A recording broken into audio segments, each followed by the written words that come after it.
विधायक सुभाष सुधा ने कहा कि मनुष्य को पहले खुद का आकलन करना चाहिए और खुद की क्षमता को जानना चाहिए।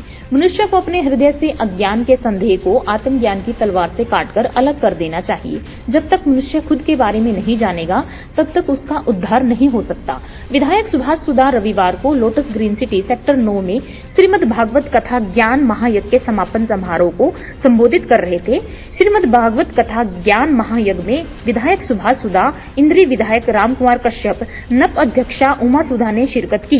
विधायक सुभाष सुधा ने कहा कि जब तक मनुष्य सभी सांसारिक इच्छाओं का त्याग करके बिना फल की इच्छा के कोई काम करता है तो उस समय वह मनुष्य योग में स्थित कहलाता है, और जो मनुष्य अपने मन को वश में कर लेता है उसका मन ही उसका सबसे बड़ा अच्छा मित्र बन जाता है। लेकिन जो मनुष्य अपने मन को वश में नहीं कर पाता उसके लिए वह मन उसका सबसे बड़ा दुश्मन बन जाता है। इंद्री विधायक राम कुमार कश्यप ने कहा कि पवित्र ग्रंथ गीता में हर समस्या का हल मौजूद है। जो मनुष्य अपने जीवन में इस ग्रंथ के उपदेशों को धारण करता है वह मनुष्य अपने जीवन की हर समस्या का हल इस ग्रंथ में पा सकता है। जो मनुष्य अपने अशांत मन को वश में कर लेते हैं उनको परमात्मा की प्राप्ति होती है, और जिस मनुष्य को ज्ञान की प्राप्ति हो जाती है उसके लिए सुख दुख सर्दी गर्मी मान अपमान सब एक समान हो जाते हैं। नपा अध्यक्षा उमा सुधा ने कहा कि हमारे देश की वास्तविक पहचान आध्यात्मिकता की ओर है। गीता शक्ति का प्रतीक है और गीता अध्यात्म और शांति का रास्ता दिखलाती है। उन्होंने कहा कि सदियों वर्ष पूर्व भगवान श्री कृष्ण ने गीता का उपदेश दिया था और इन उपदेशों को आज भी अपने जीवन में धारण करने की आवश्यकता है।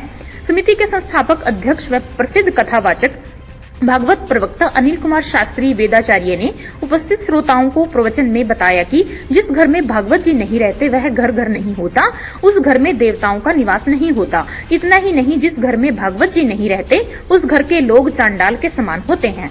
कथा के छठे दिन गोवर्धन गिरिराज भगवान की महिमा को विस्तार से बताते हुए उन्होंने कहा कि जो नर नारी गोवर्धन जी की पूजा अर्चन और परिक्रमा करते हैं उनकी मनोकामना अवश्य पूरी हो जाती है। 7 कोष के गोवर्धन गिरिराज को दूध से अभिषेक करने वाले नव दंपति को पुत्र रत्न की प्राप्ति होती है। इस कार्यक्रम में यज्ञाचार्य पंडित रंगनाथ त्रिपाठी ने पूजन करवाया।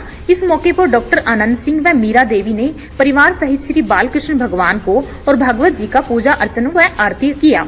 कार्यक्रम में गुरमीत सिंह, अजय गोयल, राखी गोयल, राजीव मित्तल, स्वीटी मित्तल, राममूर्ति शर्मा, सौरभ चौधरी, राजेश शर्मा, शिक्षक डॉक्टर ऋषि शर्मा, डॉक्टर नरेंद्र सिंह, सुरेश सैनी कुकू, राजीव मित्तल, स्वीटी मित्तल, बलवान तंवर, राजन सोनी, परवीन वाधवा, सुषमा देवी, अमनदीप कौर, भावना देवी, मीरा सिंह, राज देवी, परवीन देवी, सरिता देवी, कीर्ति सोनी, राज देवी, गोविंद तिवारी, बालकृष्ण शर्मा इत्यादि उपस्थित रहे।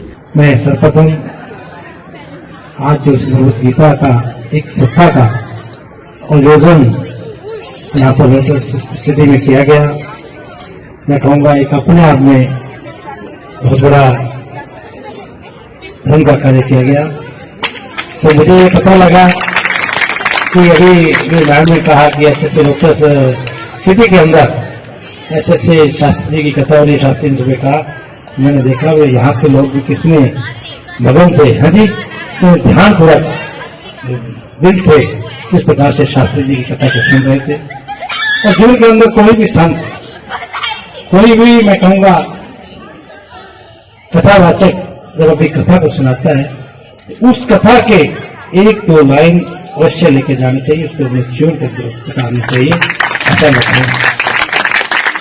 शास्त्री जी ने जब से क्षेत्र में आए हैं मैं कहूँगा हमेशा हर सेक्टर के अंदर बहुत आपसी गीता का बहुत बड़ा ज्ञान का एक मार्गदर्शन दे रहे हैं। और ये संस्कार देश की, हमारे देश की संस्कृति भी मैं कहूँगा संतों पे टिकी हुई है, और संत ऐसे संस्कार हमें देते रहेंगे, ऐसी संस्कृति का हमें ज्ञान का स्रोत देते रहेंगे, तो हम भी आगे बच्चों में ऐसे ज्ञान ऐसे ज्ञान डालते रहेंगे। जो बच्चे आज मैं कहूँगा बहुत जगह भटक रहे हैं, लेकिन उनको तो गीता से अच्छे संस्कार मिलेंगे तो हमेशा वो अच्छे कार्य में लगे रहेंगे।